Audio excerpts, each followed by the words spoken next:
Hello, BookTube, and we're here for finally another Sunday Reads. I looked and saw it was July 7th was the last one that I did with you, Brandy.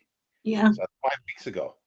yeah, Doesn't seem like it, but it's five yeah, weeks ago. And yeah. I've hardly read anything during that. Well, no, I did read that following week. I did read quite a bit, but then since then, I haven't read much. I don't know if you've been reading, either of you, or Well, I yeah. didn't read for 2 weeks after we did that video. I didn't read for 2 weeks, anything, not a thing. But I have since read 8 or 9 books. It's quite a pile. Yeah, I tend to go through them a little bit fast because I do about half of them on audiobooks. Okay. Yeah, Not real reading. yeah. But it's the way for me to get through books. And like there are a lot of those books that I listen to in an audiobook that I wouldn't read. Like I would like not I wouldn't want to spend time reading it, but I can experience the book if I'm doing an audio because I don't consider audio like actually reading the book. So it's fine with me to like listen to something on audio that I maybe wouldn't read normally. And and I've actually found really new books that I really liked that way too. And then end up getting the physical copy, so. Saves So your do eye. you read and listen at the same time for any of them? I have done that, but I rarely ever do that. I mostly listen to it, and then I when I want to do my notes, Voxer has like a notes option up in the menu, and then I like leave notes for myself in Voxer on the book and say what chapter I'm on and what I want to write, and then later on if I have the book, then I'll mark it in the book and write it in my notebook. And if it's one that I end up liking enough and I just have the Kindle copy, then I will get the actual physical book and then mark the physical book up when I get it. So, I keep forgetting about that factor or thing in Voxer because I don't take notes, and that would maybe be an easy way to do it, just to make a verbal note on something. yeah. Well, I'll it's ultimately it's such a forget it. time saver. Yeah, it's such a time saver to make those verbal notes because sometimes you just don't want to stop to take the time to write out a whole note. You know what I mean? You want to get on with the book because you're excited or whatever. So, or in my case, I'm busy cleaning or doing whatever. You know what I mean? And I can't just stop and write. So, So Andrew's here. Hello, hi, Andrew. Andrew. So I don't know what we should do. Well, I guess Brandy, you and I can go back. I guess yeah, we can both go back to whenever date what we've been reading or highlight. Yeah, I've really only got one, two, three books, I guess, that I've read in that time. So that won't take much. Jenny. What about you? I am about quarter of the way through My Guards Guards, about halfway through Malice, and I just finished one of the Sherlock Holmes ones, came one of the short story collections. Oh, nice. I think it was The Adventures of Sherlock Holmes. Just finished that this morning. So is that Malice? Is that part of like a Disney World series of books, or am I No, thinking something it's different? John Gwynn's series. Oh, is it the dragon one? Well, if there's dragons, I haven't met dragons yet. Okay. No, Well, then I was trying to place it with some that I thought it might be, but yeah, obviously it's none of those. no. A lot of people mix it up with the Bloodsworn, but no, it's what's it called again? The actual series. Faithful and the Fallen, I think, is the name of the series. Okay. But it's quite good. I like that one. Nice. Is Malice the first one? Yeah. Okay. Do you have the book there? Well, I read everything on Kindle, so. Oh, you read everything on Kindle. Okay. I'm just Did trying to. I might like. I know. Sorry. Go ahead, Sean. No, just lift it up again, Jenny. It's invisible. I know, it's great, isn't it? Oh no, that was okay. I guess you have to show it with the screen. Yeah, so I've got the cover here. That's the cover. Oh yeah, okay. Yeah, see, I've seen that around, but I can't remember like which one it is. There were several that I was looking at that were in the same genre. Because he's got another series that's set before it. I think that's is it of Blood and Bone saga? It's like a trilogy set before it. And then he's got his new series, which is the Bloodsworn saga. That's the one that's basically Vikings. You know, the ones that got the giant dragon, the giant wolf, and now the giant serpent. Cool. Are they adult fantasy? Yeah. Okay. It's hard to tell with the covers sometimes. They put so many of the fantasy covers, like anymore, it's hard to like, you know what I mean? It's hard to distinguish the adult ones from the YA ones. It's like the same with the romance, though. You can't tell any of them apart anymore. Yeah. You can't tell which ones are safe for work, which ones are not safe for work, which ones Yeah. kids can have. Right. Yeah, And- but the ones with the monsters on them, then you know. Yes. You know about those ones. Andrew made a comment about the notes here. I'm afraid if I had to make notes about a book, I'd have to go old school pen and paper. That's usually the way I do it, but I just Me too. don't bother doing it because I have to put everything down, pick up a notepad, and then write it down, and it's just too difficult. I don't like. I no longer sit at a desk or anything like that to read. So when you're at a desk, that's fine. I can't. Yeah, when I'm sitting down and reading, then I definitely just write out all my notes. But when I'm doing the audiobooks because I'm cleaning or doing tasks or cooking or whatever, then I can't stop to write. So, did you want to start, Brandy? We'll go that way, and then I'll go last. Yeah, we can. Okay, but here's my question. Since I have, let's see, I have 9 books that I've read since our last video. So do you want me to just like pick out the ones that I would really want to talk about, or do you want me to like cover them all? Well, if the ones I guess worthwhile, or just you can briefly mention the ones the other ones that you read, and not go into detail. Okay. How many books are you going to be covering? 3. How many books are you going to cover, Jenny? I can cover as many as you want. Okay. All right. Well, most of my books at the moment, I'm just part way through. All right. So do we want to start with Jenny? Because I'm kind of anxious to see what she's reading because I saw her short. Jenny, I saw your short about the books that you're reading, and there was a book in there in particular that I wanted to know about. So Sure, which one? I don't remember, but I'll know it when I see it. Oh, okay. So I've got, let's see, there was obviously Guards. Everybody knows Terry Pratchett. Let's see, I've got a little folder here that's got like all the covers, okay, so that I can make the shorts. So I've got the big collection. I've got the complete collection of Sherlock Holmes, which isn't in my shorts. Same with the Hitchhiker's Guide to the Galaxy. I think I'm on book 3. Oh, nice. Malice, I've shown you. Then I've got Silmarillion. Oops, daisy. Oh, Silmarillion, that was the book. Yeah, I read that every year. Nice. It's great because you get the audiobook for, and Andy Serkis does it as well. Mm-hmm. And it makes it so much easier to remember all the names because he doesn't really explain them. He just launches all the names at you. Nice. You kind of got to hope for the best. Oh, I like Andy Serkis really well. And then there is this one. Oops, daisy. Why is it so glary? Something Blood, Dragon Blood? Purgatory Blood. Oh, Purgatory Blood. Okay. Yeah, it's urban fantasy. And they're quite short. They're about 200, 250 pages per book, and that's book 11. So you blitz through them really fast. Nice. So and have you finished that one? No, that one I'm still in the first chapter on that one. What was the last book you finished? The one this morning was The Adventures of Sherlock Holmes. I finished Resident Evil 3, King Extinction, the novelization. Wait. Of the movie or the game? No, the movie. I've got the game ones as well, but I've already read the game ones, so I'm rereading the movie ones. Interesting. Are those any good?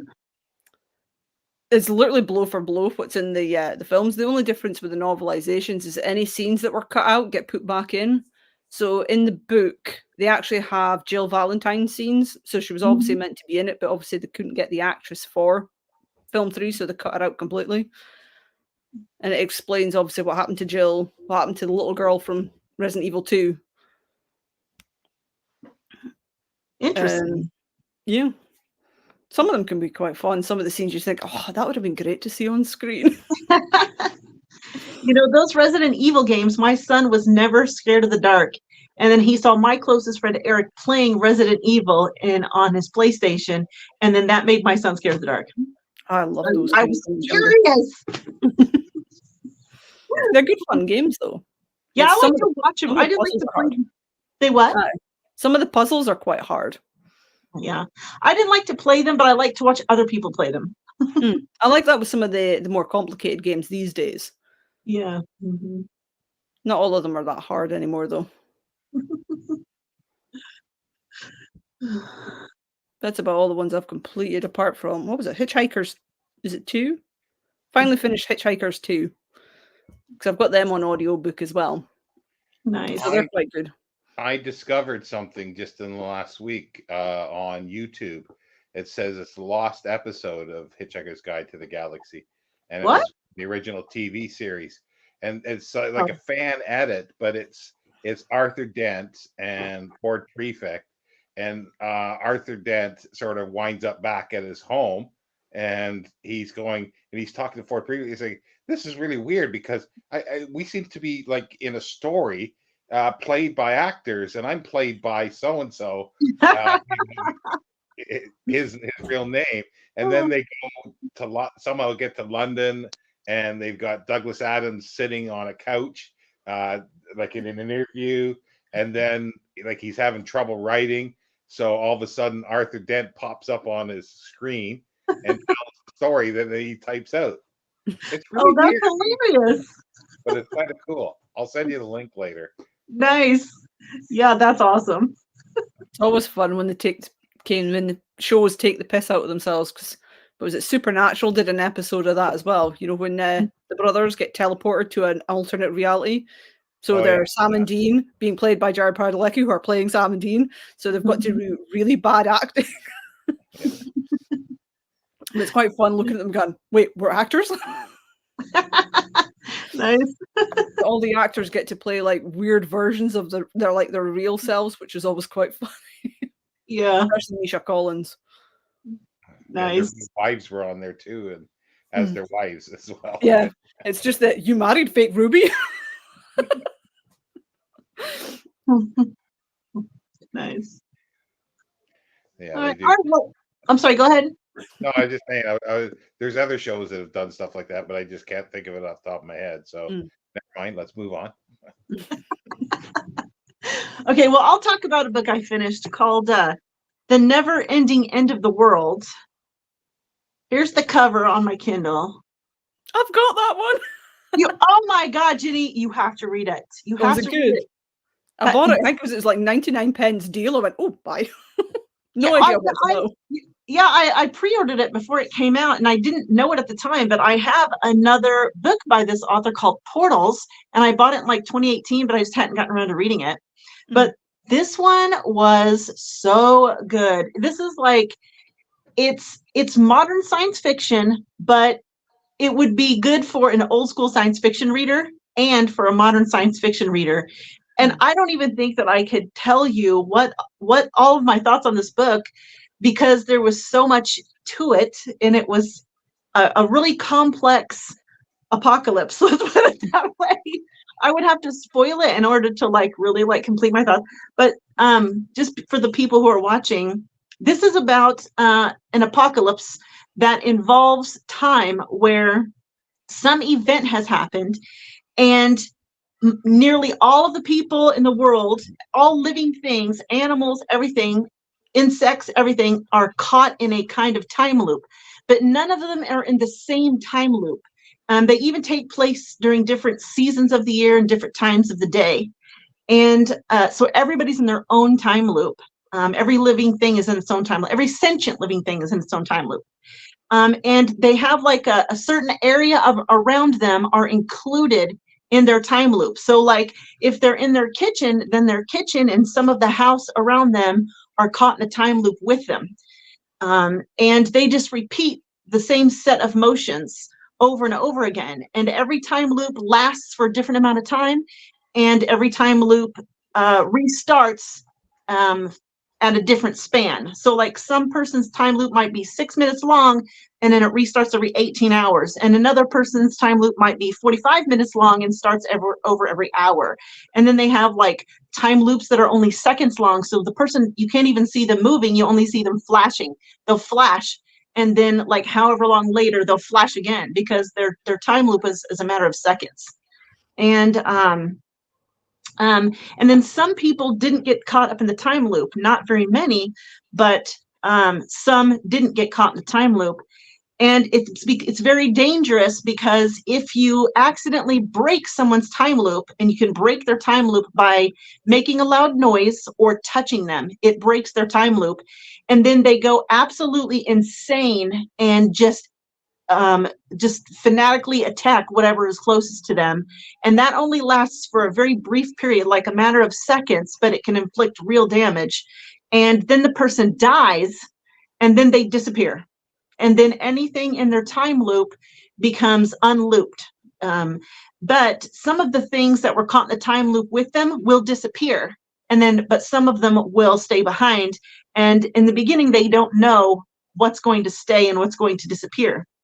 So this book shows how difficult it would be to live in a world like this. And there are survivors, and the survivors kind of end up dividing into two different groups.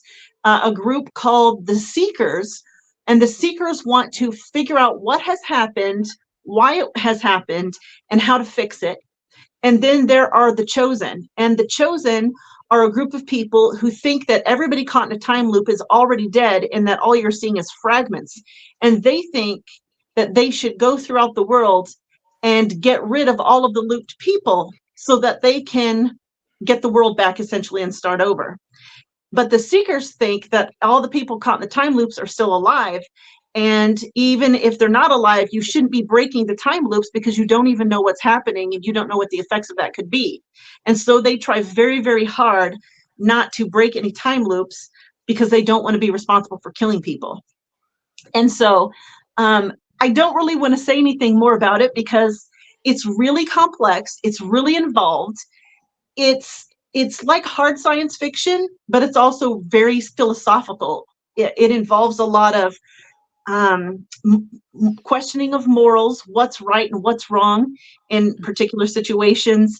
It illustrates how people can work together and how they can also become divided.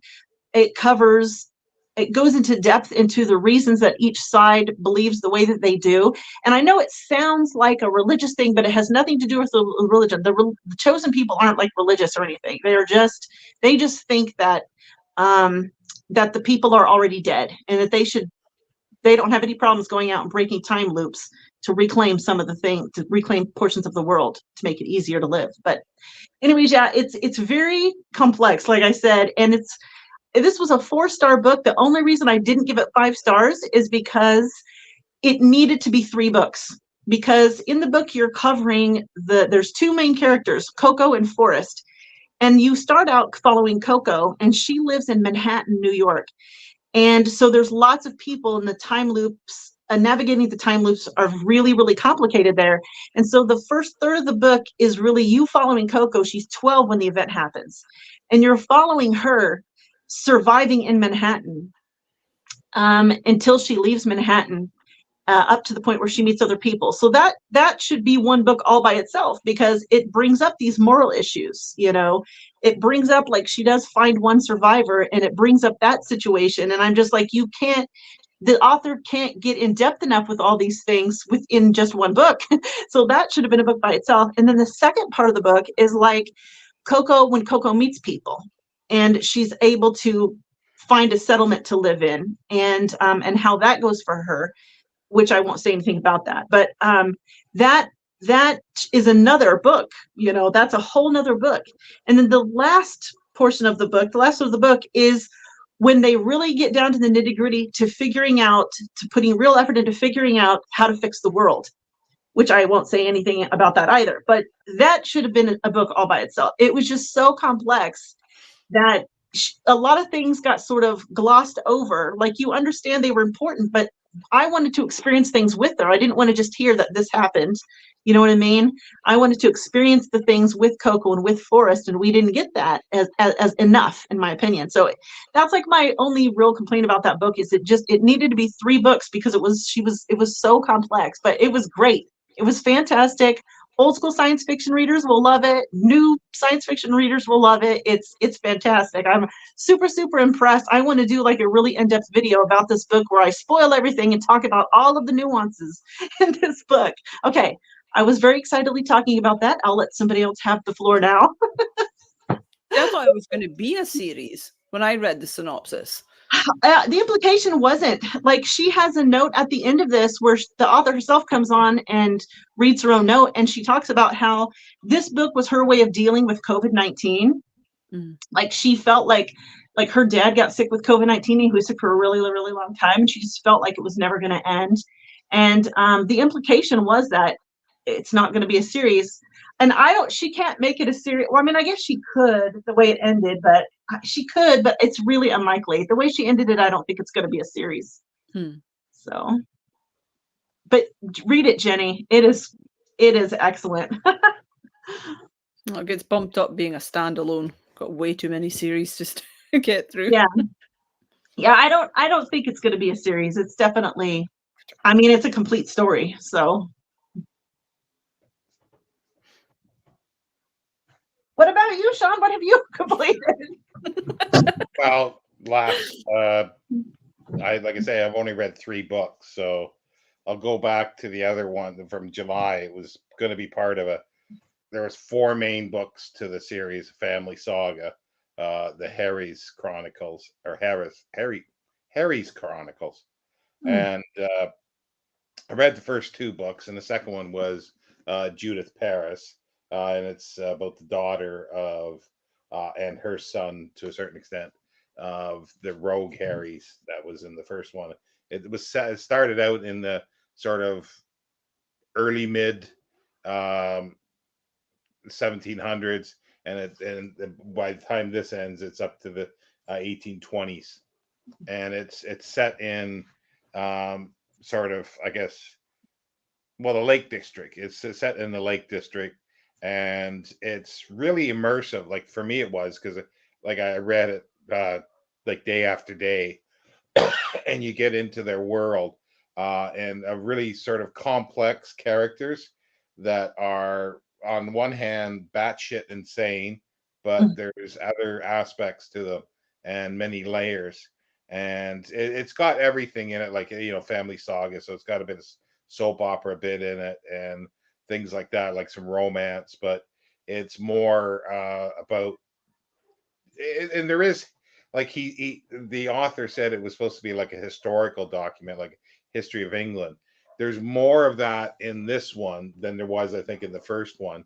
And you get to see other characters in the Lake District, like Wordsworth and other poets and other, and then you're in London too for a little while. So you get to see the literati of the time. You get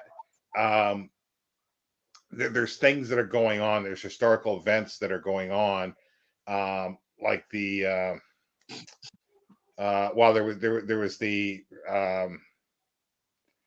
a bit of a revolt against machinery. I think a little bit. I think that's what they were referring to, but I can't remember the name of it. But it's like it's not. They don't go into the events. They go from what events that are happening in England at the time, how that affects this small group in the Lake District. So it's like I find it really interesting, and I wanted to continue on, but I only got 50 pages into the 3rd book called The Fortress, and I couldn't continue anymore. But I really enjoyed it. It's like I say, it's just very immersive, weird characters, and it's very wordy. If you don't like wordy books, then you may not like that. Well, how are the characters weird? Like, what's different about the characters compared to normal books?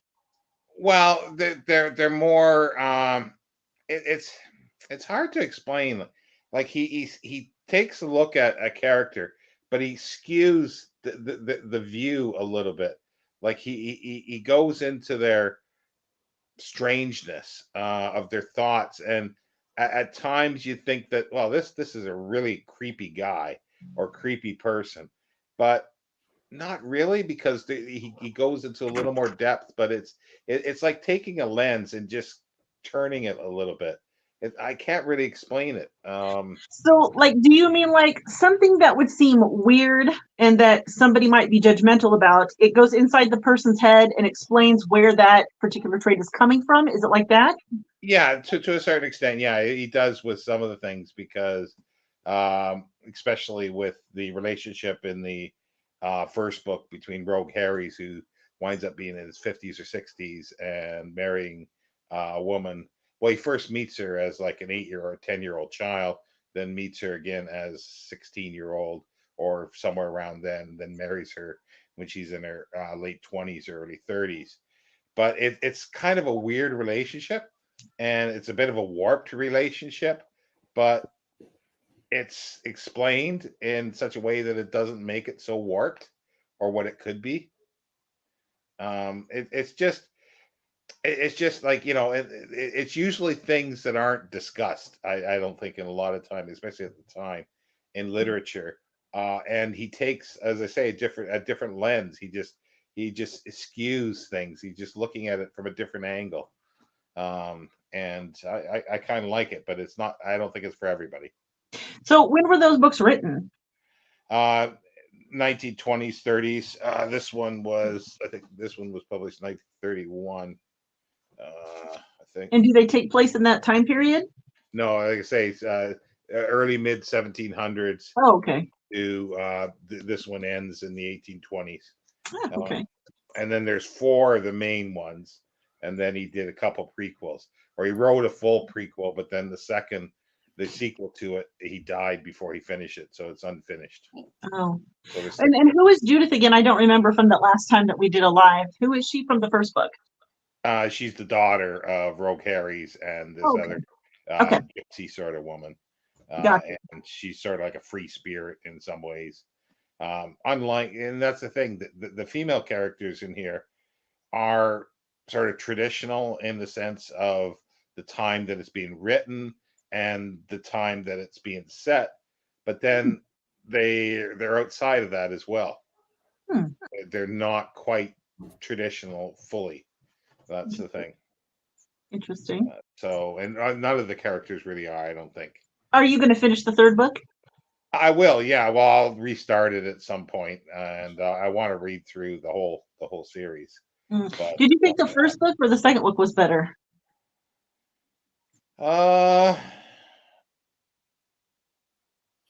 First one, I think I would say just slightly better, for a couple reasons. But yeah, because then there's aspects that weren't in the first book, like I say, there was more of the emphasis of historical events having their effect on the people, subtly and directly at times, which I thought was better. Like either the writer decided to add all that to the story, or do more detail with it, because right at the beginning, like you got a sense that it's supposed to be like an historical drama as well. But in the first one, there's only a few events, and they're directly involved with some of the events, but it doesn't go into detail into the event. So I think you either have to go directly involved in historical events, or stand aside and show how they affected the characters in the story. And he decided, I think at this time, to show how they affected the characters and the area. I see. Interesting. Well, that the last time that we did a live, you talked about that first book, and it really kind of piqued my interest. I kind of want to read it. No, I think it is, like I say, it's like I found it's nice to get into this, like you get into a different world. Like you're reading fiction, but you're in a fantasy world that he's creating, Yeah. And sometimes you go, well, yeah, that's probably real. Yeah. At least yours was at some time. None of my stuff's all real. Mine's all fantasy. Yeah. Well, Jenny, when you read that Sherlock Holmes short story collection, how many stories were in that one? 12, I think. Did you have a favorite? Yeah, because the next one, well, on the audiobook, it was 12 chapters, and it seemed to be like one chapter per short story. Oh, and then the next one is the memoirs of Sherlock Holmes, I think, is the next one, because I'm just going by the order that they're in the complete collection that I've got. Nice. So I think there's only been the 2 full stories so far. Well, did you have a favorite of the Sherlock Holmes stories? Not actually sure. So far, I mean, it's just mostly the character himself. Because he's a bit like Poirot, you know, when everybody's like, oh, how did you come to that? I'll tell you tomorrow. And you're like, no, tell me now. And then he gathers them all and tells them all. I'm like, oh, you know where Agatha Christie got it from. Yeah. It's been a minute. Now, I did read all the Sherlock Holmes stories, I think, I want to say in 2019. But I really don't remember them very well. And I've seen so many like movies and shows and stuff like that about Sherlock Holmes that I get the different versions of him kind of confused. So in the book, since it's fresh in your mind, in the books, does he have like some kind of a drug addiction? Yeah. He does. Okay. And cocaine. Is he doing cocaine in the books? Oh yeah. It's like there's even one scene where he's actually shooting up on page. Wow. Okay. And Watson's just like, okay. Wow. Okay. Well, I couldn't remember. I was like, am I getting that from the show with the what's his name, Cumberbund guy, or was that actually in the Benedict book? Cumberbatch? Yeah, Benedict It's Cumberbatch. like Johnny Lee Miller in Elementary. They've got the same thing as well, where he's a recovering addict. Gotcha, You know, Watson's obviously just confused because it's like anytime he doesn't have a case, he gets bored because he doesn't like being in his own head, so he basically shoots up. And you're like, okay, that's a choice. Yeah. Yeah, I couldn't remember. I was like, was that really in the books, or am I just like getting that from the show? But I couldn't remember. Because there's like one of the short stories is even set in the opium den. Oh my gosh! Wow. Yeah, that's actually a good one. Actually, Which one is that? I can't remember the name of it, but I can't remember the name. It's got the dog. It's got the dog too, doesn't it? There's the dog in that one. That one, the one I just read, it wasn't. It was obviously about the lassie. She was trying to find her husband. Oh yeah. And she'd obviously gotten Watson's help, and then he ran into Sherlock in the opium den. He's like, oh. Wow, I don't remember this at all. I'm going to have to reread this. Really, the only pieces that I have retained are from one of the stories where somebody came in through a skylight or something and went down through a closet and killed somebody. Or I always want to say it's a monkey, but then it never turns out to be a monkey. No, he's some sort of small, like, pygmy African or something like that, and he gets apparently excited about killing this guy, and the guy was like, no, you shouldn't have killed him. Okay, is there a monkey in one of the stories? There's one of the characters when he does something, he's got a monkey or a baboon, I think it is specifically, and he's got a cheetah of some kind, I think it was. Okay, well that's probably where I'm getting the monkey. And then the only other thing I can remember is I think it was the Hound of the Baskervilles, when somebody sees something out a glass window or something. I don't know if they were trekking around right outside the window or if it was in the horse, but they see something out there. And in my mind, I was thinking werewolves, and then I don't remember what it turned out to be, but somebody was trying to get the money or something to do with money or something, I think. But that's literally all I can remember. And I read the entire collection in 2019. So yeah, my brain. I quite like the one, you know, when Watson meets his wife. Because that was one that involved obviously a massive treasure. And that was quite sweet when he was just like, oh, I like her. And then obviously he finds out she's going to be a small fortune. He's like, I can't have her, because he thinks she's way out of his league. And then when obviously she doesn't get the money, he's just like, oh, thank God. And she's like, what? You're like, it's so sweet. That's cute. Go through a few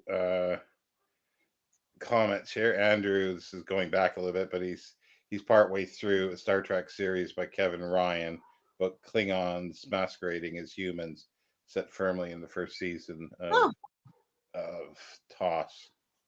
Aaron's currently reading Tiptoe Boys by James Follett, which was technically adapted into Who Dares Wins. Gavin's here from. Oh, hello. I have to. Andrew just says he's been listening to the audiobook of Poirot, Five Little Pigs. That is my favorite Agatha Christie book so far. I haven't read a lot of them, but I've read 5 or 6. That one is my favorite. That one was so good.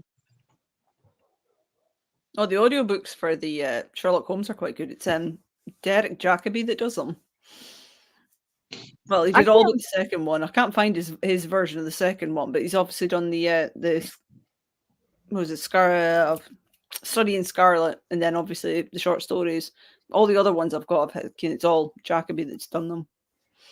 What's his name? The actor that played Hastings is really good at doing audiobooks, and he's done some of the Agatha Christie ones as well. I don't know who narrated Five Little Pigs. I did that one on audiobook, or half of it on audiobook anyway. But I thought the narrator was good, whoever it was. I hate that title, Five Little Pigs, though. It had a different name before, and I can't remember what the older name was, but it's way better. Hugh Fraser, yeah, that's that's the actor's name. He's really good at book narration. Yeah, some of the actors are definitely like, if they ever want to give up acting, voice narration is definitely going to be their thing. Yeah. Well, that Andy Serkis is really good. I think it's because he started off as voice acting. Most of his work was all done, CG with all the motion capture and stuff. Yeah, but he's great with the stories. Yeah. I have to, that Andrew mentioned reading Star Trek books. I have to hang my head in shame that I've ditched Book Trek.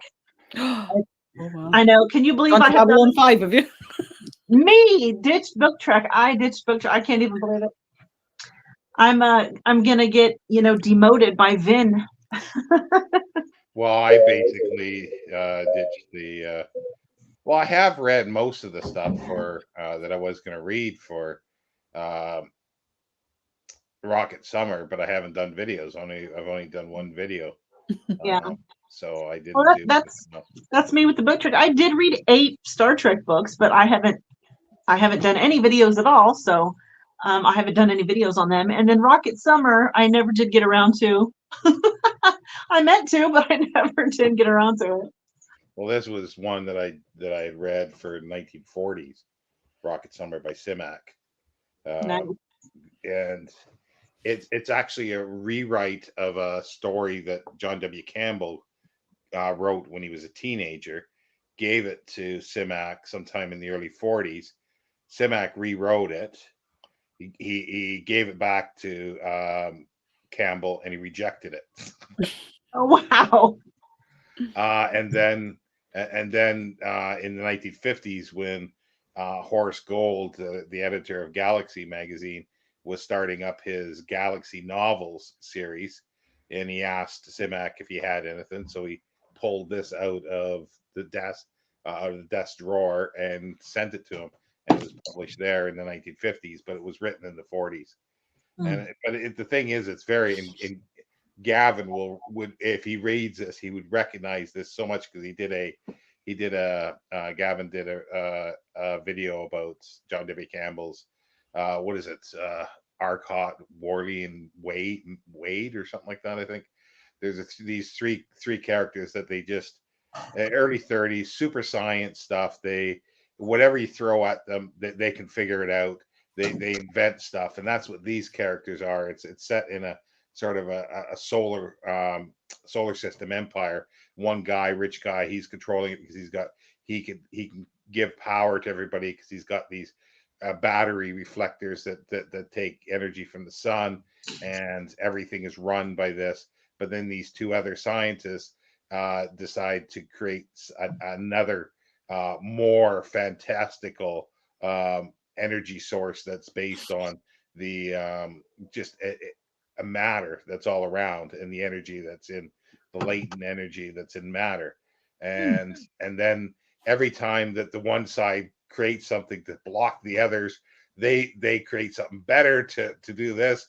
They're flying around in spaceships. It's very, very much the 1930s space opera, super science stuff, where these scientists, they can't fail. They're always doing something to outdo somebody else.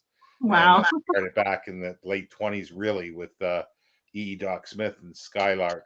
But the strange thing is, I just rewatched. Well, I not rewatched. I never watched it before, but I finally got through all of the Stargate series, and that's what that is. Like nothing has changed. That's why, like, like for TV, you still have stuff like this. Like you got this team. It doesn't matter what it is. They'll figure out. They'll save the universe. They'll save it by the end of the episode, or maybe two if they stretch it to a two-parter. And it's like, but they're always doing it. But Stargate, though, SG-1 in particular, he has to win. I mean, he's played by MacGyver. He has to win. But he's not the one that figures. Well, he does figure out a few times. Yeah, it's mostly. My favorite one was, when they had one of the little symbiotes was dying, and he joked about zapping it with a paddle, and the two of them are just like, it can't be that simple. And there's like, and he's like, oh, I solved it. But yeah, it's that's the thing, and that's the stuff like even Gavin was saying. It's like it's like today you read it and you roll your eyes. I find it fun, but the thing is, they're still doing it in TV, and it's considered great science fiction. They're just redoing this stuff, and most science fiction on TV is like this. It's right out of the 1920s, and that's where people have come up with the thing. It's like you listen to Harlan Ellison, and there's an interview, and J. Michael Straczynski, Babylon 5. So I got them both in now.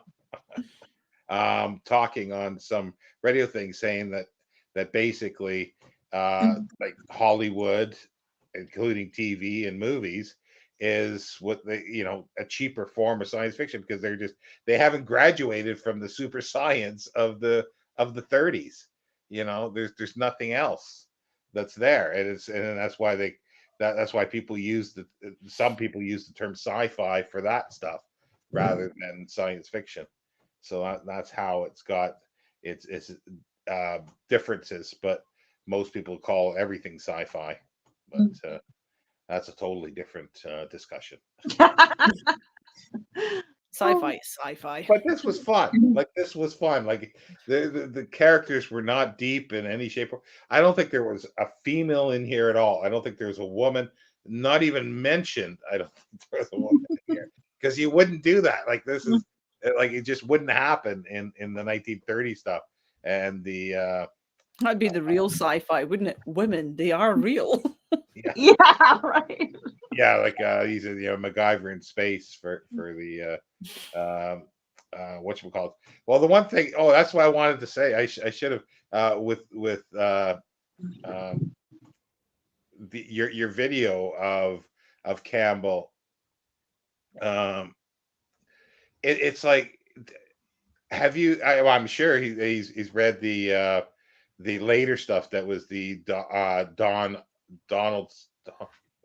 Oh, what is it?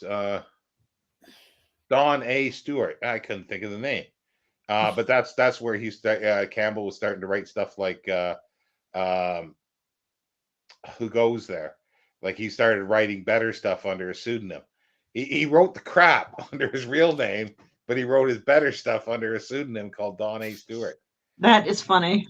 You'd think you'd do it the other way around. Yeah. Yeah, but that's where he started writing. That was the problem, because it was 1930 he was doing. So he's basically a contemporary of Simak, writing, starting about the same time of writing. And I have to ask, because I didn't watch the Stargate show. The actor who played MacGyver, do they ever do a nod in any of the episodes to where he does any kind of build a spaceship out of paper clips and rubber bands or anything like that? Do they do anything like that in it? There was the one thing that the female scientist on there, she's talking about the how to control the Stargate, and she says it took 4 supercomputers for them to MacGyver it to work or something like that. Yeah. And then in one of the bloopers, she gets a rant, and they're obviously trying to dig out one of the devices, power up the gate. And she goes, "You were fucking MacGyver. Figure something out." Yeah, we got bubble gum, elastic bands, create a reactor. That's awesome. I loved MacGyver when I was a kid. I mean, I watched that when I was, I think, elementary school or maybe junior high. I don't remember when, but somewhere early on. I loved that show, and always my whole life thereafter, I used the term MacGyver. Let's just MacGyver this, that kind of thing. So. But they do it all the way through, but he doesn't do it most of the time. It's Sam. It's usually Sam and Daniel. Yeah, they're the ones that do it, and he just sits back and just is, or he usually says something stupid, and then all of a sudden that Yeah, spirals. triggers them. Yeah, and they're like, oh, that thinks of this. Nice. But my whole point, like, the thing is that it's real. Like, it's not real, but it's the super science stuff. It's like, like they do a thing and it's like, okay, like, we're gonna do this. Okay, well, okay, how do we get out of this? We'll blow up the sun. It's like, But it was in Stargate SG-1 that made me laugh. Remember, I think it was the first episode, and they're like, "Oh, it could spit out 2 to 3 destinations a month." And like, then why do you have 12 teams? yeah, And then in the end, they end up with even more teams. I think there's about 20 teams at some point Wow. because they start obviously kind of getting like other countries involved. Because it was my favorite was when there was the big summit episode, and I think it was the UK was asking Russia why they were okay with it. And he says it costs them billions of dollars a year. Let them do all the hard work. We reap the benefits. well, I think one of the things was that there's only a few teams that do the exploration, like the SG-1, and the rest of them go and do the legwork, of learning about the culture or excavating if it's something else, but to try It's to like they've got like a find, half dozen teams that do like the initial breach, and then everybody else does everything else. Yeah. I think that it was a fun series. Like, I know people hold it up as the greatest science fiction show, but it's again, it's like, it's fun. I think well, we're getting way off topic here, but it like the Stargate universe had some potential, but I don't know if they ever would have went that way. But it got canceled. But it had a really good actor on it. It's, what's his name? Is he actually Scottish? Yeah, Robert Carlyle. Yeah. I was kind of hoping that they wouldn't, because obviously it was like the way that ends on the cliffhanger, you weren't going to hear from them for a few years. I was like, oh, it's fine. Then let the actors go do their whole thing, come back in 5 years, and we get to find out if they survived. But I think Stargate Atlantis was my favorite. That was my introduction to Jason Momoa. Well, Oh, yeah, that's really? the That first was time your I introduction? saw it too. Yeah, Yeah. because he's in that one. Interesting. It's just a rehash of SG-1, Yeah. but in a different galaxy, because they, instead of the Gould, they've got the Wraith. Yeah. I didn't know Jason Momoa was in Stargate. Yeah, he's in Stargate Atlantis. He's in from season 2 onwards. He's Interesting. a great character, though. His character is a lot of fun. Interesting. Yeah, I just never watched that show. I never did. I loved the movie, though. The movie was fantastic. Mhm. So. It's sad when you see people rip it apart. I'm like, oh no, I like that one. Kurt Russell. Yeah, that's Well. the thing. I don't care for Kurt Russell. Every time I see Kurt Russell, all I'm thinking of is Snake, whatever, from Escape from New York. That's all I never saw that. I never saw that movie. I love Kurt Russell. I mean, I might just see Overboard. Guardians of the Galaxy.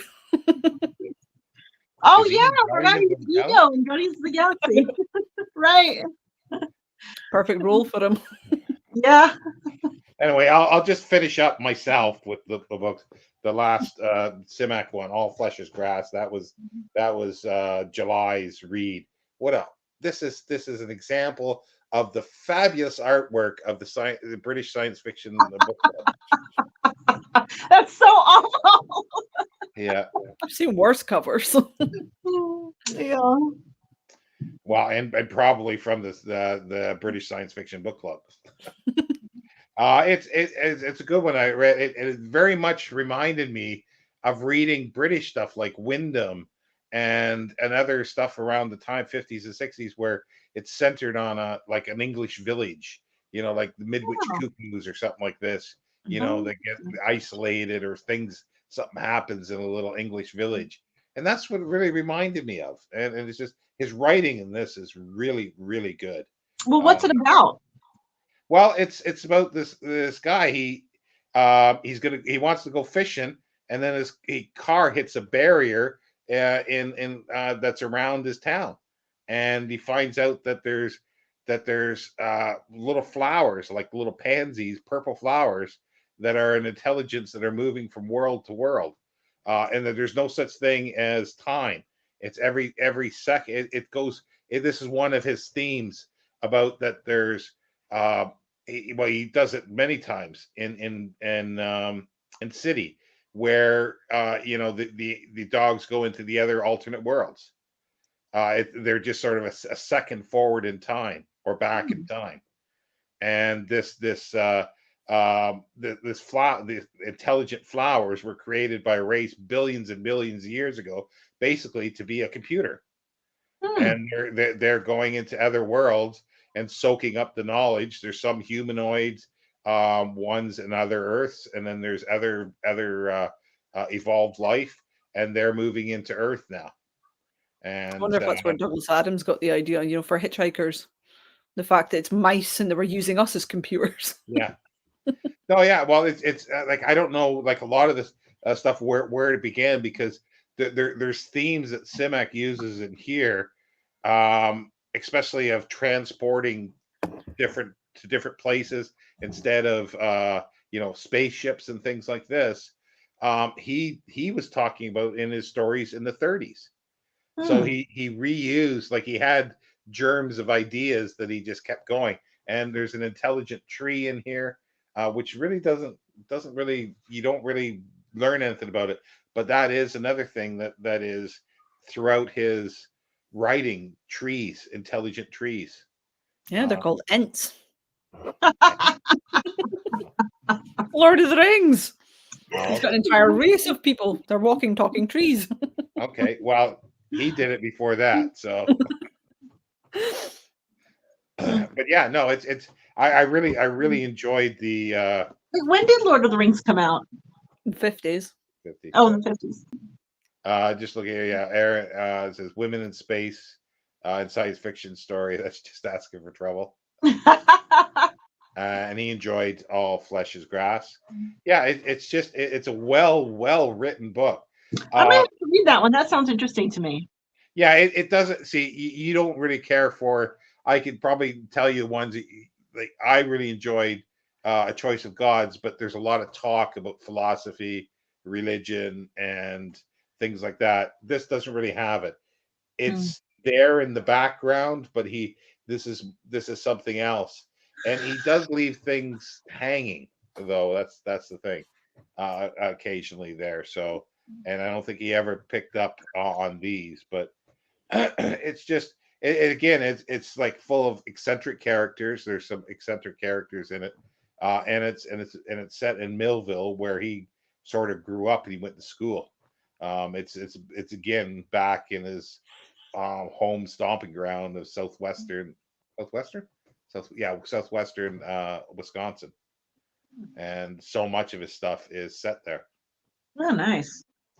Well, that one sounds good to me, especially when you make the comparison to John Wyndham, because I love John Wyndham. So. Yeah, well, it's not just so much that it's like there's a whole sort of genre of British science fiction from the 50s and 60s, and on movies that are even based on books, but it's a small little village that something happens, and then the authorities are there, and or blocked off, like the Midwich Cuckoos, where, and that is Wyndham. So but that one wasn't an actual like barrier, was it? It was just sort of like yeah, you could actually walk into it and then next hit the ground. Whereas under the dome, it was like physical. Yeah, there is. Yeah, there's other ones that there are physical barriers and stuff like that too. But it's sort of like a village sort of. Well, not sort of, but a village that's cut off in one way or another. And that's what it reminded me of. Well, I read it because when I first read it, I don't think that occurred to me, but this time it definitely did. It really occurred to me, and it felt very much like that. Nice. Yeah, I think I would like that one. I'm going to read that. There's probably some villages that would love to be cut off.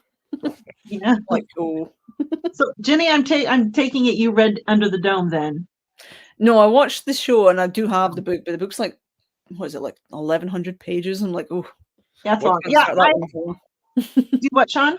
What's Under the Dome? It's a Stephen King book. Oh. It's not very good. So it's basically a town. All of a sudden, a dome descends on it.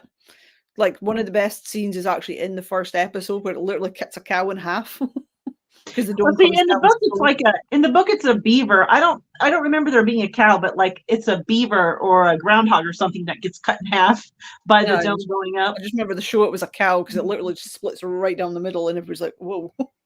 Oh, the cow is I definitely more didn't know dramatic. the series because I've been sort of going through stuff, science fiction. Like I watched another one called Continuum that was a Canadian one. It was a time travel story from a cop and terrorists coming back. Well, yeah, when they explode at the execution, it turns out no, they're getting zapped back. Yeah, I saw the first season of that. I didn't watch the rest of it. Yeah, it's interesting. It's a little more like the first season doesn't really do a lot. It just does the normal thing. But then by the second season, they're developing a much more complex story of time. And then they do that, but then they got canceled at the at the end of the third season, and then they were brought back for 6 episodes to tie up the story. So it wasn't fully realized. Sorry? It wasn't fully realized? No, it wasn't. Yeah. What's it? As Aaron says here, Stephen King has said that Under the Dome was directly inspired by All Fresh's Grass. Oh. See, that I didn't know. That's something I didn't know. That's well, kind of Under cool. the Dome, the book is not good. Like it starts off really promising, but the second half of the book it just completely falls apart, and the ending is stupid. It is Isn't that what should be on Stephen King's gravestone, though? Starts off well and goes downhill. Well, I've read a number of Stephen King now, and this is the first book I've read where I understand what people are talking about when they say the ending sucks, because the ending sucked in that one big time. It was so stupid. Well, because it's sort of inspired by this, I'm going to have to read it, though, now. Oh, you're going to be disappointed. It's just, it's not good. The first half of the book is good. The second half of the book is eye-rolly. And disappointing. Disappointed. Interesting cover illustrations on. I have a hardback edition of James Schmidt's The Eternal Frontiers, a blue planet on a pink background. Yeah, it's that almost sounds like, it does sound like one of the like Golan's book club ones or something. But yeah, no, I didn't. That's interesting that Stephen King was inspired by this, because this is I always had memories of this being well written, but I didn't quite. I had the general idea of the story, but it wasn't until this reread that I realized how much like better written than it is some of the other stuff. Yeah, I'm gonna have to read that one, Sean. Yeah. And once you read over Under the Dome, you might want to reread it to remember what good writing is. Yeah, hold on. Under the Dome was terrible. I was very disappointed in Stephen King. I'd not read a bad story. That one was a stinker. Yeah, but I don't know what I haven't done any research in this, because I don't know if he's said anywhere anything about this book specifically. Because it'd be interesting where his inspiration came, because as I say, it reminds me of that British thing of where an isolated village. But it wasn't just British. There were there's American science fiction films too, and other stories where things are happening in small places. But does America have villages as small as the UK has them? Like, how big are we talking? We have a lot of small towns. No, when we're talking like villages, you're talking maybe like a couple hundred people at most. Oh yeah, we have those. We have them all over Kansas. Unincorporated towns is generally what they are. Yeah, okay. I just assumed they were all like, when you watch things like Criminal Minds, it's like they're all like 20, 30,000 people. I'm like, do you not have smaller towns? Oh yeah, we do. And Kansas is just filled with them. In fact, we have almost nothing but small towns that have like 2,000 people, 500 people, 300 people, Well,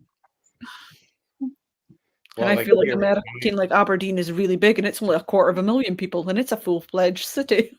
Well, I think there's 1,200, and this is called a village, but there's like a pub, I guess. There's a a No British town is complete without a pub.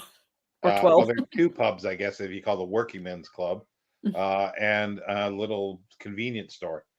But it doesn't look like a village in the normal sense. It's basically the housing for the steelworks that are there next door to it. Oh, so basically they've taken like a little housing estate and just dumped it in the middle of nowhere. Yeah, because it's just street after street, just like this. There's no sort of picturesque village scenes. At least I don't think there is. I haven't been around, but I don't get that impression of it. Well, it's a good sign though. It means that you're less likely to have a Miss Marple type character come in, and next half your town is dead. They only come to the picturesque villages.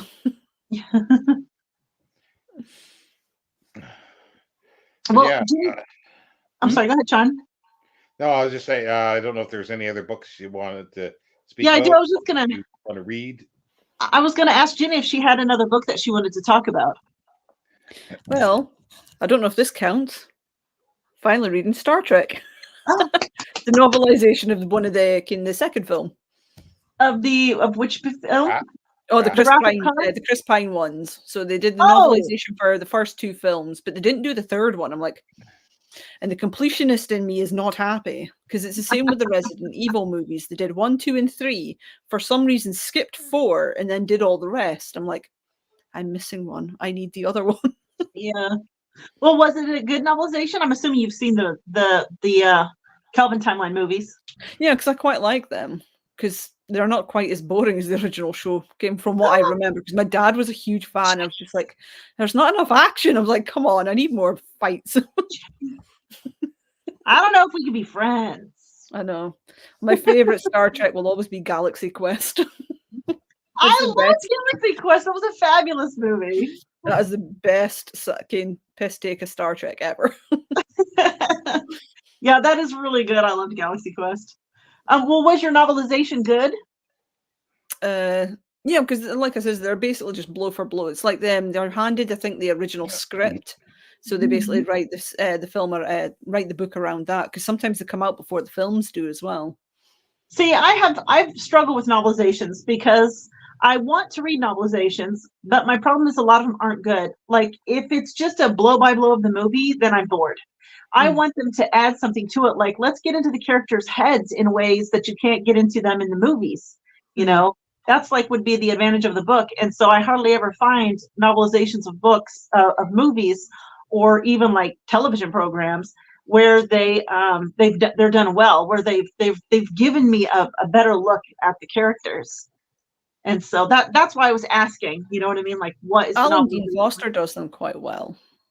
I don't know that I've ever read an Alan Dean Foster novelization, although I do have a number of his. I just haven't gotten to any of them. The Aliens ones are good because it was like that was the first time I got to see some of the scenes that obviously are in the extended director's cut, like especially the first one, which when I was growing up didn't have director's cuts for quite a while.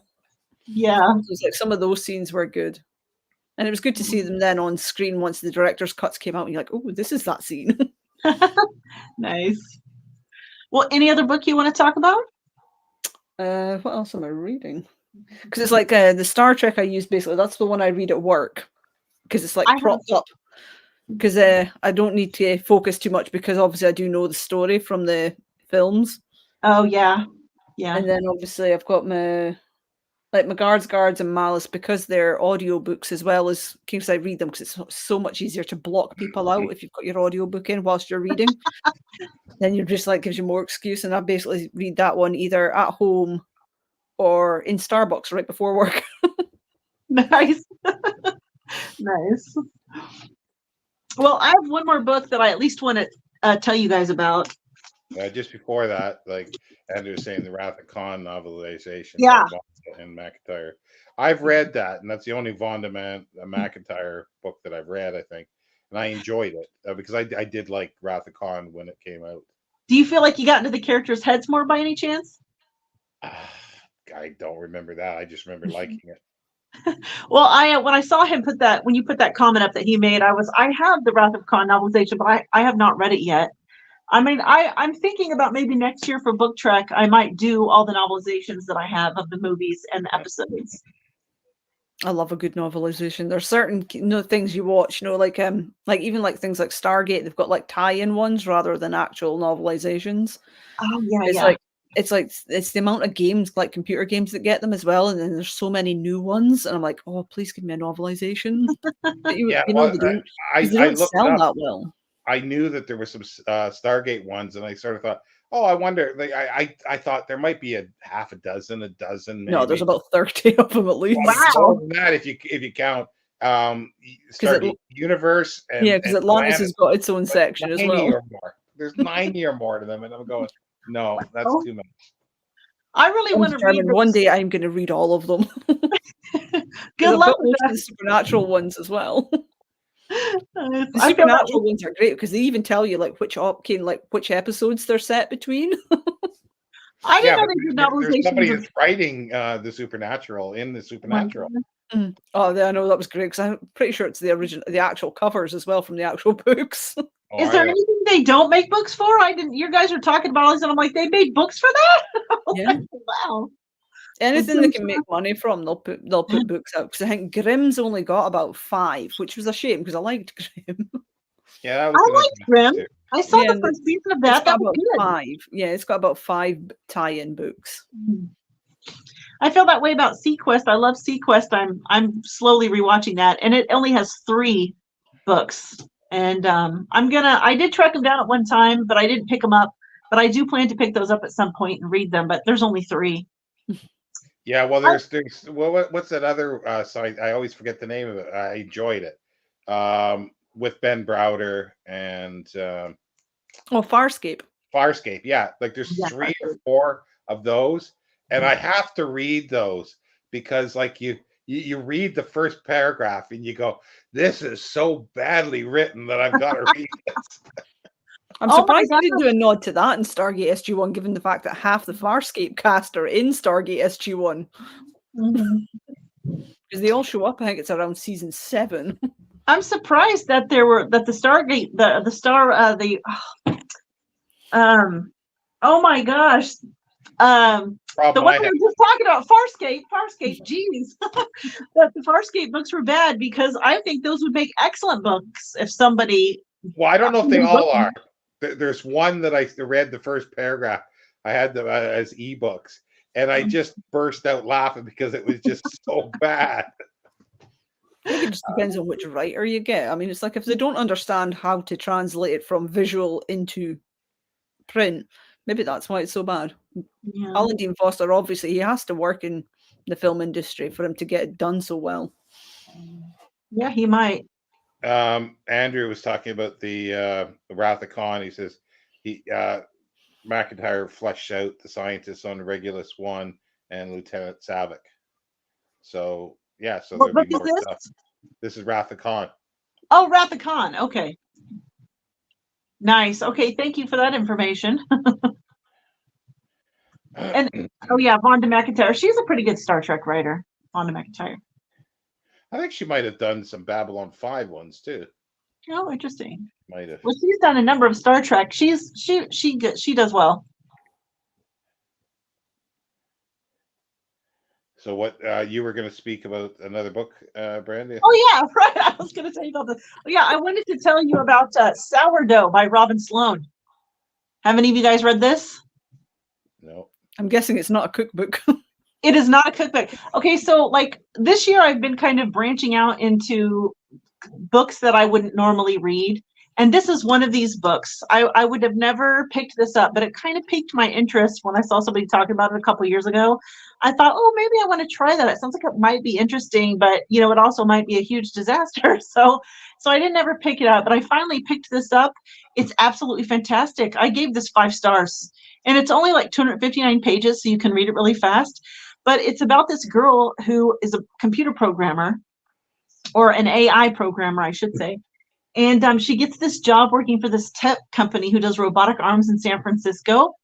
And she gets really stressed out from the job. And she starts ordering this takeout that's like sourdough bread and soup. And she orders it for a while. And then the brothers who make the food have to leave the country because their visas are expired and they couldn't get them renewed. And so she's really upset about it. But what they do is they stop by her house on their way to leave, and they give her a starter for the sourdough bread. And then she gets super obsessed with making this sourdough bread. And I know this sounds like it wouldn't be interesting at all, but it is absolutely fantastic. Like, the book is funny.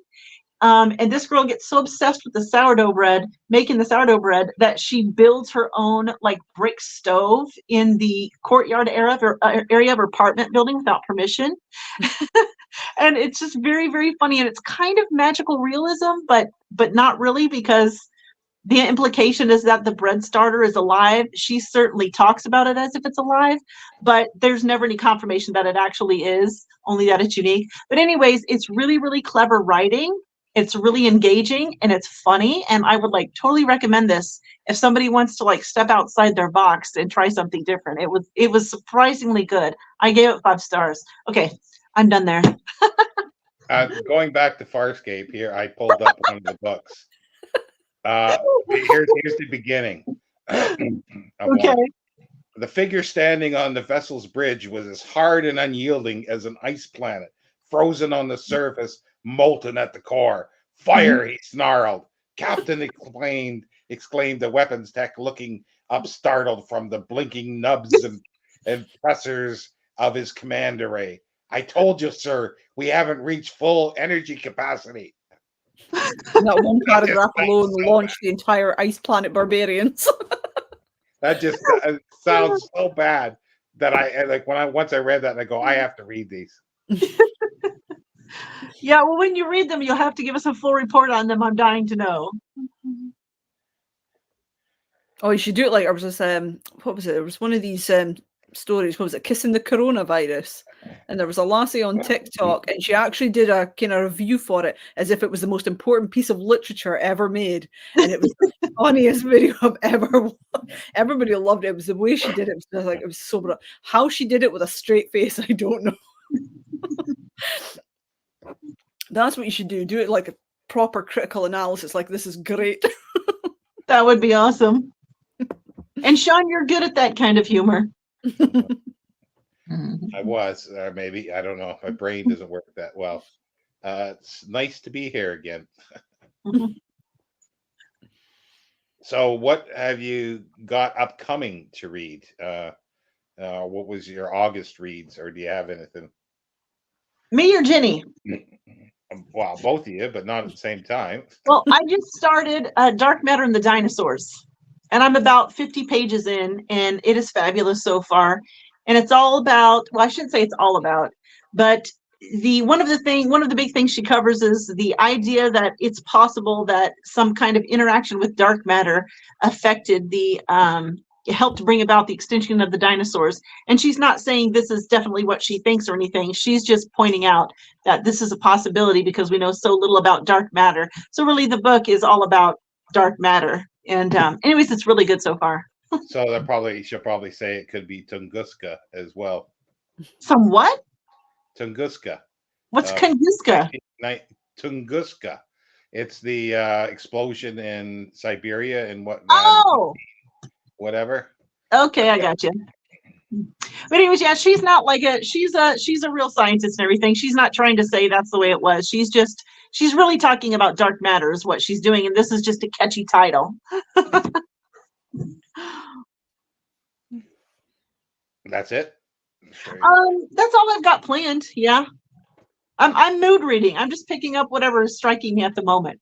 So I pretty much do that. I just got like a list of about 20 books for each month, and if it's not in that list, I'm not allowed to touch it. The one I really need to get to, though, is I need to get to Amber Spyglass, because I've been at like 54% for about a year and a half, because I know how it ends and I know it's going to hurt.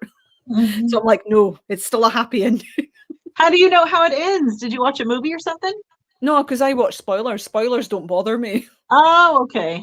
Okay. I love spoilers. It's quite fun. I hate spoilers. Yeah, my aunt and my best friend are the same. Like, why does it doesn't bother you if like it could have been like such a good shocking ending, if the author's done his job, it's still gonna hit the same way. It's just because sometimes if you know how it ends, you'll get to it faster because you want to see how he actually pulls it off. Interesting. See, I don't ever really understand how people can stand to be spoiled. I feel like if I already know how it comes out, then all the surprise has been taken away. Like somebody took my fucking cookie. That's what I feel like, you know? But to me, it only matters for murder mysteries. Yeah. Yeah, that's the only For time. me, it's everything. For me, I it's mean, a everything. I couple don't of want to be times I'll sold go on into nothing. a couple of times I'll go into a mystery knowing who the killer is, mainly because it's like when you start from the beginning, you want to see, can I pick up the clues right from the get-go? Although you do sometimes feel nice and intelligent when you can figure it out before, you know. Yeah. Well, I've got 2 books that I'm reading this month, only 2, if I can get them done. One is the Simac, sort of extra. I think this month is Special Deliverance, and this. That'll keep you busy. Oh my goodness. Wow. It's Yep. only part 1, actually, of a massive sort of. It could be called a novel that could wind up to be like 15,000 pages in total. Wow. Do you have all of them? All the volumes? No, well, I got this first series. That's all, and that's what I'll read. I'm hoping to read this month. I Interesting. was going to read another one that was similar, but it's from the Penny Dreadfuls. It was written in 1860s, I think. When Sean was just a wee lad. But yeah, it's each volume is like almost 1,200 pages. So Wow. I've got a bit. Oh, to that'll read. take you a minute. But it's the I wanted to read it because I read the Mysteries of Paris a year or 2 ago, or well, for the second time, and then I wanted to read this. And there's a whole series of these mysteries of city books. Like there's mysteries of New York. There's mysteries of I think Rome, all sorts. There's dozens actually that were done. That are Nice. kind of interesting. And Aaron is going to read Special Deliverance, but I don't think I'm going to read The Mysteries of Paris this month. What's Special Deliverance? That's the Simac book. That's the Oh, Simac okay. book this month, yeah. Jenny, are you doing the Simac thing? No, Are you doing? No, you're I've not got doing. every book I'm supposed to be reading this year. I've already got slotted in. I I've even see. started planning most of next year's. Although what I was thinking of doing next year for a laugh is like over 2 weeks, like sort of like read everybody's like favorite book. Can like ask folk for a recommendation, but the only rule would have to be that it's a standalone because I can't start any more new series. Oh, I'm actually. That's funny. I'm going to do a video like that too. Last year, I asked some of my booktube friends what their favorite books were, and then I got them. And then I'm like, one of these days, I'm going to read these and do a video about it. Who knows when? But I think that's a really fun. I've seen other people do that, and I think that's sounds like a good time. Well, I you've was read hoping to one use it as a way to already. get out of fantasy. Do what? Hmm? I didn't hear what either one of you said because you guys spoke at the same time. I was just wanting to see if it would work as a way to stop reading fantasy so much. Oh, Because most of the channels, I mean, there's a few I watch and they do Potter with fantasy, but it's like, like Brian, Kenneth Booker, she obviously reads a lot of literary fiction. I was like, yeah. I might be brave and try one, although I'd probably feel incredibly dumb reading it. I think you should try Sourdough. It was fabulous. And it's short, so, Short and sweet. Yeah. Well, Brad, you've read one of them anyway. Do what? You've read one off your list anyway. One of what off my list? Books off your list. What list? The list of favorite books of booktubers. Whose? Oh, yours. Duh. What am I thinking? City, of course. You're right. I've got one down. Well, you should feel good. Eh? Well, if you're not going to count that, then you'll have to do Les Miserables. Yeah, Les Miserables. I want to read that anyway. I think I want to read that next year sometime. Isn't Aaron doing a read of that next year? Somebody's doing a read of that. I'm going to reread it again next year, but a different translation. Well, I think whenever you guys read it next year, I might pick it up at that time. Or you could pick up this one now. Not in the mood for that one. I'm in the mood for nonfiction now. It's got illustrations as well. Nice. So does Dark Matter and the Dinosaurs.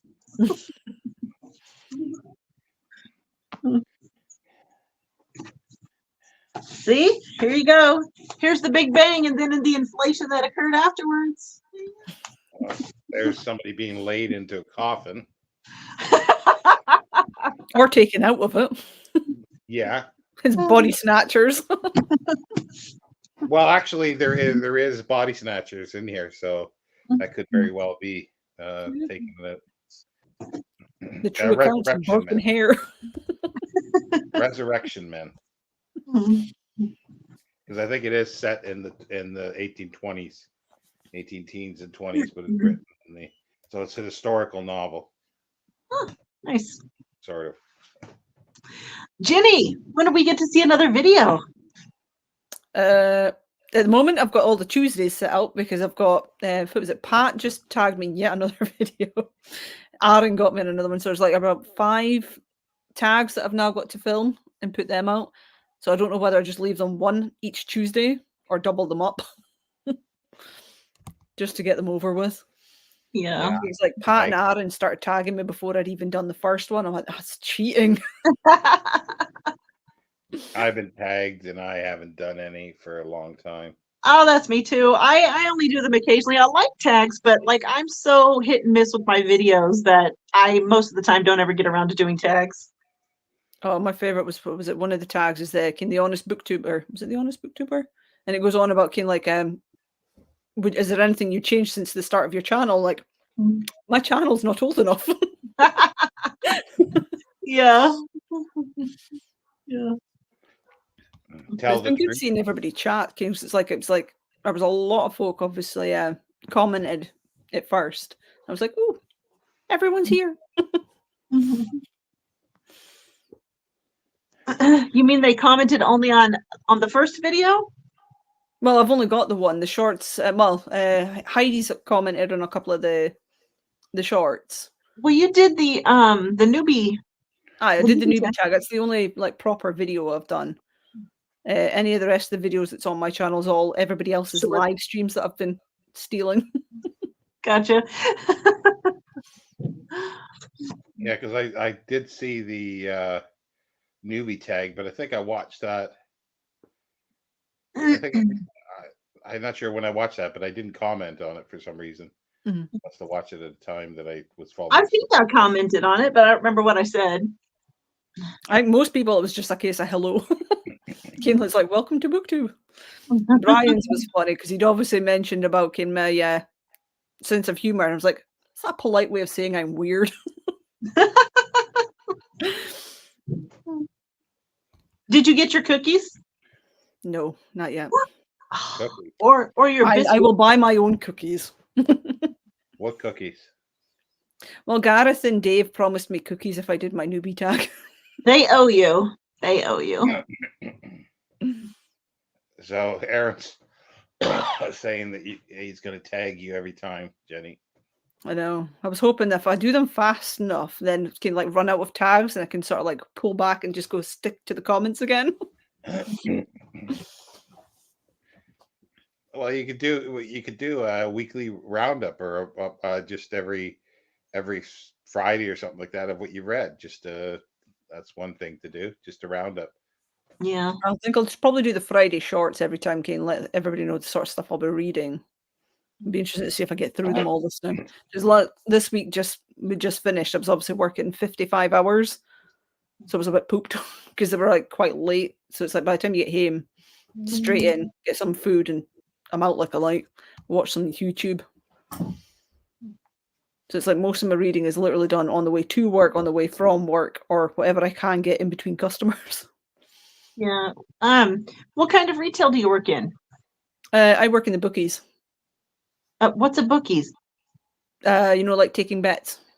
Like on the horses and the races. Bookies, like literal bookies. Okay. I was like, think that was some kind of a slang word for a certain type of store. Okay. Yeah. The only difference is, unlike the ones in the back of the bars, I'm legal. Wow, that's crazy. That seems interesting to me. Is that not interesting?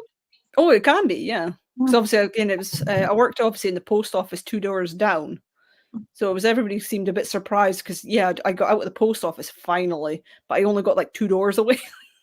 That's hilarious. That's But that funny. was because they needed extra staff, and I was like, "Oh yes, please get me out." Are you ever like worried like somebody is going to get violent when they've lost money or something with you?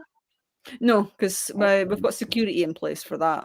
So it's Okay. like everything's all monitored. And most of our customers, it's all regulars. So most of them are older guys. So they're actually quite fun to talk to. Okay. And I knew Well, a lot of them when I was in the post office anyway. I'm still going to be kind of low key concerned for you, I think, when you're at work. I mean, it's probably fine, but I mean, I don't know. I'm kind of worried a little bit now. But I mean, that does seem like an interesting kind of thing. I think that would be kind of fun to do. Well, it got me back into getting interested in sports again. Because I used to be a huge football fan when I was a kid. And we're talking obviously when I was a Celtic supporter and Henrik Larsson was one of their key players. So you're talking like in the 90s. Let me And I've just interpret this for a second. Soccer. no What about football. soccer? No, but that's football. Is she talking about what you would call soccer? Oh, yeah. Football requires a ball in your foot. Funny. But it's quite Well, fast. The names of some of the horses are brilliant, though. If you ever get a chance to Google some of them, one of my favorites is a horse, and I kid you not, it's called Zoom Zoom. I was like, that's hilarious. yeah. Some of I them, would have bet on Zoom Zoom. Zoom Zoom's great, but it's like some of the puns as well. There's one called Hoofsain Bolt. So, like, do you take bets on all sports, or is it just horse racing, or? Most of it is the dogs and the horses, but we do the football. There's even some that do politics and things like that. So Oh, we bet on interesting. pretty much anything. That's cool. Well, do you get to watch any of that? Like, do you have like a TV screen where you can watch how the things happen? So we've got like 2 main screens that have mostly got all the horses. We've got a third screen that's got the football, but we don't really pay attention because it's right at the other end of the shop. But it was, I think the Grand National was probably the one that was the funniest. The shop goes absolutely chaotic, everybody placing their bets for this one race. And then 10 minutes later, the whole thing's over. Wow. Well, But it was great. they'll even take bets for like the Booker Prize and stuff like that. Oh yeah, that's what I mean. It's like if there's odds on it, folk will take bets on it. That's hilarious. So is it like when you see the TV when like people tear up their tickets and throw them down when they would lose or anything like that? I've never seen that one. I mean, you see them always just scrunch them up quite forcefully, but they always put them in the bin, so I'll give them their dues. They're tidy. Okay. I had one guy came basically swearing at one of the machines, little roulette machines. Because he seemed to think, he says, "Can you not flip a switch and make it win?" I went, "I wish." I'm in the wrong job if I could do that. Well, I have to say, taking bets is a way more interesting job than working at the post office. Yeah. And you have much better banter with the customers. You're somehow cooler because you're taking bets for a living. Well, you don't get to see all the addresses where stuff is going to, and making comments. It's not so much the addresses. Some of the addresses are funny. My favorite is there's a town in Australia called Secret Bay, and I'm like, well, it's not so secret now, is it? Or there was a town in Florida called Niceville, and I went, oh, they're making that up. And we Googled it, and it's a real place. I went, I bet you it's full of Twitter trolls and Karens. Oh my god! Celtic or whatever it is, Rangers matches aren't soccer or football; they're ethno-religious. Oh, they are brutal ghost games. And enjoying the conversation and humor. Sports? What sports? I don't know. The match between Taste of Dunfermline and Strath. Oh Jesus, I can't even do that. It's Dunfermline. Dunfermline, yeah. It's a town in well, I don't even know if you could call it a town. It's quite tiny. It's in Fife. Strath Carnegie. That's not it. That one I've never seen. I would have just gone Strath Carnage, but maybe it's Carnegie. Because Carnegie's normal because there is a town called Carnegie, but I'm pretty sure it's spelled IE at the end. Oh yeah, there's I do feel sorry for people with some Scottish towns, though. well, no, it's the Welsh ones are the difficult ones. Yeah, but if you understand the phonetics, you can figure them out. You know, like you know that obviously how certain words sound out. But it's like when you've got a place like there's a town called Fingen, and obviously the way it's spelled is not how you pronounce it at all because it's spelled Finzean. I'm saying that is not how you pronounce it. And that's probably not even the worst one. Well, the thing is, like English people can't even like when I lived in Bedford, in Bedfordshire, and I get on a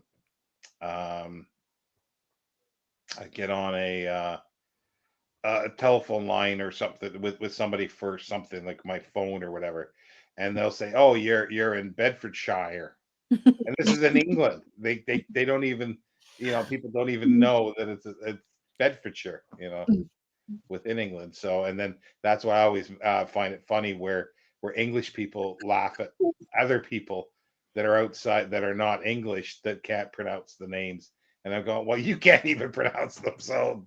Well, that's what we joked about. Came deliberately teaching people how to say things wrong. Like there's the town, like Ayr, which is spelled AYR. I'm saying, you just tell them Yeah. no, it's Ayr.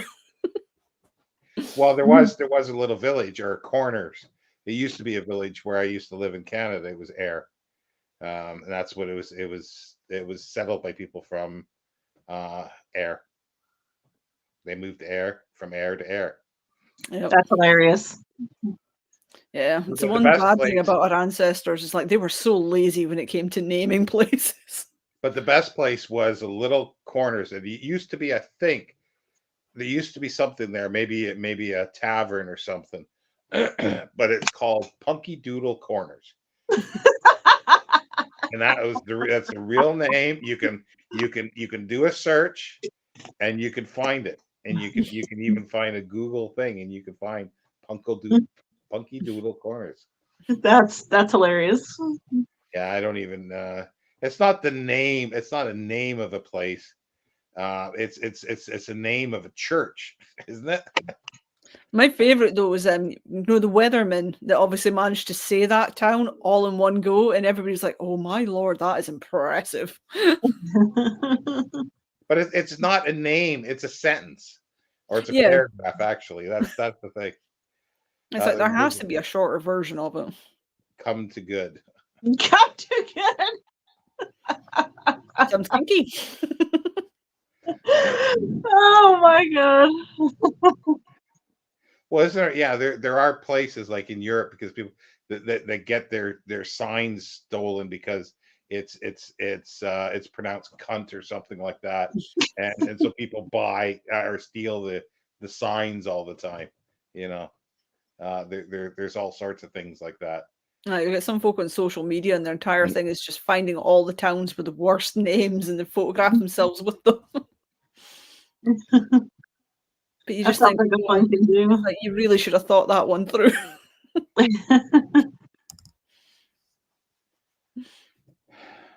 All right, I'm gonna have to get off here. My phone's gonna die. Okay. Well, it's an hour and a half, so I don't know what's happening next week, but I won't have a lot read. It'll be on one of these, I think. It's a Freudian slip. He's actually been writing all this time, not reading. My brain is not geared anymore to reading. That's a Freudian slip. They're to writing, I was going to say, let alone reading. Thanks for everybody for stopping by, and yeah, I don't know if you're available next week, Brandy, or I can't remember. I can't remember if I work next weekend or if I work the weekend after. I'll get back to you and let you know. Okay. I can't remember, but I'm glad you asked Jenny to come on because I've been dying to do a live with you, Jenny. So I'm just gonna hijack everybody else's channels. Well, there you go. Have you done? I haven't watched hardly anything on YouTube, so I just sort of scroll by at times. But have you done any other lives with anybody, Jenny? I've got this. Was it 3 with you? 1 with Aaron. You remember when we did the Dune one, and then I did one with Gareth and Dave on their channel. Yeah, I saw a part of the one with you and Gareth and Dave. Mm-hmm.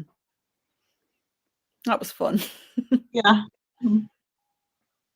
Well, bye everybody, and we'll see you next time. I don't know when I'll be doing another video, but like I say, I've got a lot of tags, but I don't really do many tags anymore for some reason. I can't They're easy think of videos, at least. Sorry? They're easy videos, at least. Yeah, but sometimes I can't think of an answer for something, and it just drags me down, so I just forget about it. Yeah. So, bye everybody. Bye.